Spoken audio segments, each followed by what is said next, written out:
Chris, what's your assessment, big picture, of where this team is and what they need to do to get themselves in a position where they're not 2-5 coming out of this game? They're close. They're close. That's why I'm not going to give up on the New Orleans Saints yet at 2-4. I'm not. Hey, we've seen. I mean, you're right with the Sean Payton thing, and especially early on in the year. Now, one thing that's happened over the last few weeks is they have their offensive line back. Now, Andrews Pete, I know he's going to be out tonight, but still to have 4 of their 5 main guys in there is a big deal. And I don't think that's a coincidence in the fact that over the last 3 weeks, we've seen their run game explode.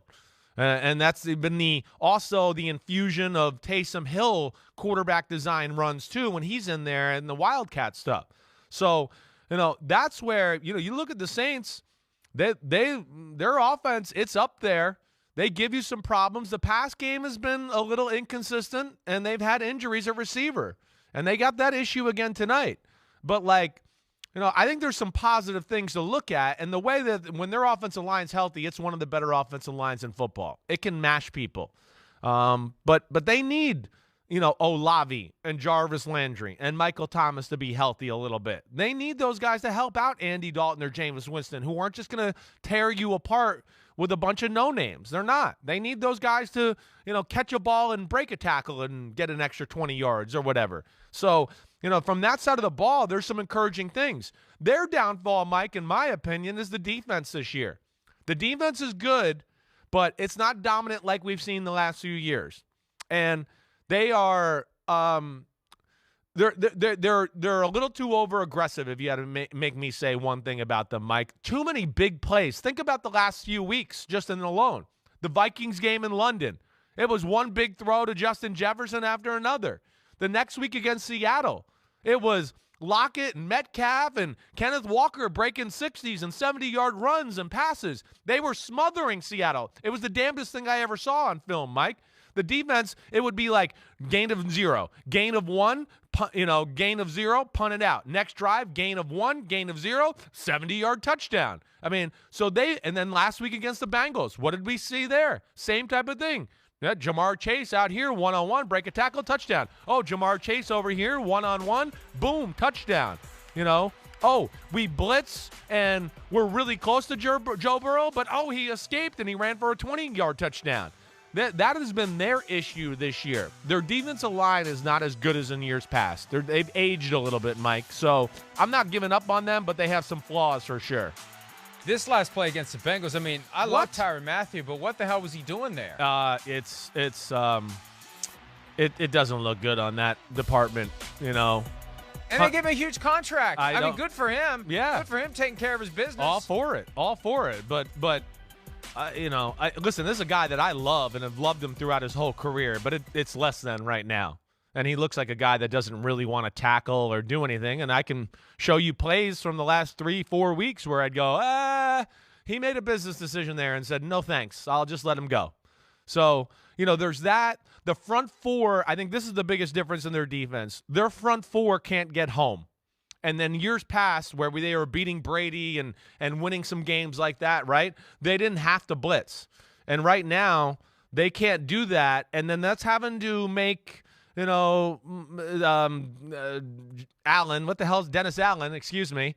It's having to make him maybe call a little more blitzes than in years past. And that's, of course, compromising them in the back end a little bit and has let up some big plays. But you can't just sit there and think that group, that front four, is going to get there and get theirs every game as far as the sacks are concerned.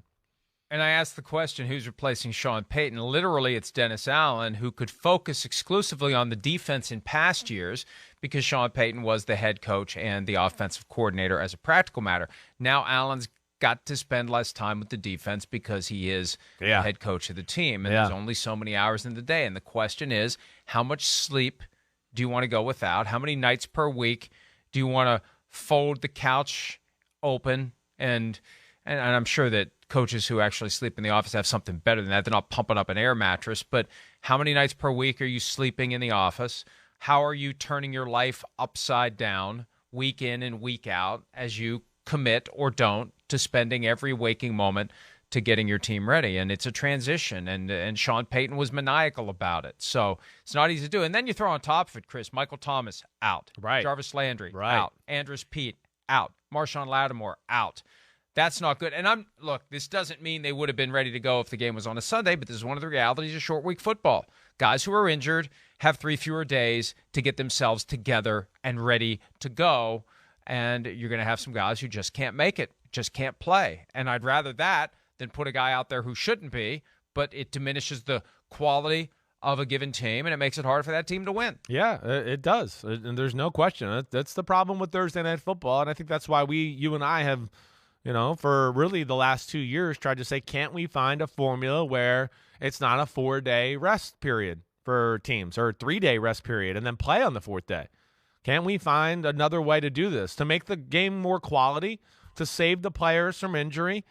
To allow the coaches to game plan a little bit more, to let the guys get healthy. There's a lot of reasons that they should be able to figure out ways to do this, and I think it would lead to a better product. It might lead to a better, less of a snooze fest with the Broncos and the Colts, or last week's snooze fest with the Commanders and the Bears. And, we've hit on this a million times, right? I mean, you're taking away some guys' ability to go, wait, Thursday, Friday, that's when I start to get in my groove, and I add a few little extra wrinkles and things that I just, I was thinking about this because I'm in the 4th day in a row of thinking about them, and, this came to me, or I saw this on film from another team, and I want to infuse it into our game plan. All that stuff kind of goes out the door in these weeks. It's basic. And that's where it stinks a little bit, to your point. And all I know is my son and I were watching West Virginia Baylor on one screen, Washington Chicago on the other last night. One game's 43-40, one of the other game's 7-6. And the NFL said earlier this week they're not troubled by the fact that scoring is significantly down. No, they're not. But when scoring is up, they make sure they crow about it every Monday with statistics pushed to people like me. So I'll write stories about how much more scoring there is and much more excitement there is. And it's just not there this year. Hi, it's Mike Florio. Thanks for watching PFT on YouTube. Hit subscribe for the latest news and analysis from Pro Football Talk.